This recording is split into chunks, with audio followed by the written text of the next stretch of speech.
ഒരു ഗിഫ്റ്റ് മേടിച്ചിട്ട് ആദ്യമായിട്ടാണ് കൊടുക്കാൻ പറ്റാത്തത്. ലാസ്റ്റ് വീക്ക് ഇതിരുടെ കൂടെ പഠിക്കുന്ന ഒരു കുട്ടിയുടെ വീട്ടിൽ നിന്ന് ഞങ്ങളെ ഡിന്നറിന് വേണ്ടി ഇൻവൈറ്റ് ചെയ്തിട്ടുണ്ടായിരുന്നു. ഫസ്റ്റ് ടൈം ഒരു വീട്ടിലോട്ട് പോകുമ്പോൾ എങ്ങനെയാ വെറുങ്കയോട് പോകുന്നത്, അതുകൊണ്ട് തന്നെ ഞാൻ കുറച്ച് ഗിഫ്റ്റ്സും ഈ കാണുന്ന ഒരു ഫ്ലവർ പീസും മേടിച്ചിട്ടുണ്ടായിരുന്നു അവർക്ക് കൊടുക്കാൻ. നല്ല ക്യൂട്ട് ആയിട്ടില്ലേ? ഈ കാണുന്ന ക്രിസാന്തനംസ് മേടിച്ചപ്പോൾ ഞാൻ അറിഞ്ഞില്ല ഇത് ഇവിടെ പോളനിൽ ഗിഫ്റ്റ് ചെയ്യാൻ പാടില്ലെന്ന്. ബിക്കോസ് പോളനിൽ ഈ ഒരു പൂവും സെമിത്തേരിയും തമ്മിൽ ചെറിയൊരു കണക്ഷൻ ഉണ്ട്.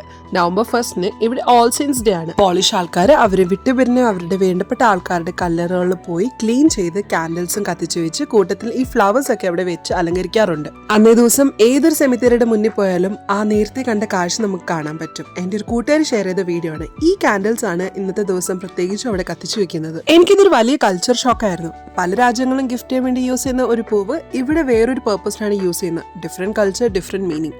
എന്തായാലും ഇതിൽ ഒരു കാര്യം എനിക്ക് മനസ്സിലായി. ഓൾ സെയിൻസ് ഡേ അടുപ്പിച്ച് ഈ കാണുന്ന വലിയ ഫ്ലവേഴ്സസ് ഒന്നും ഗിഫ്റ്റ് ചെയ്യാൻ മേടിക്കില്ലെന്ന്. ആൻഡ് ഓൾ സെയിൻസ് ഡേ കഴിഞ്ഞാലോ ഇതേ സെയിം ഫ്ലവേഴ്സ് നല്ല ഓഫറിൽ നമുക്ക് മേടിക്കാൻ പറ്റും.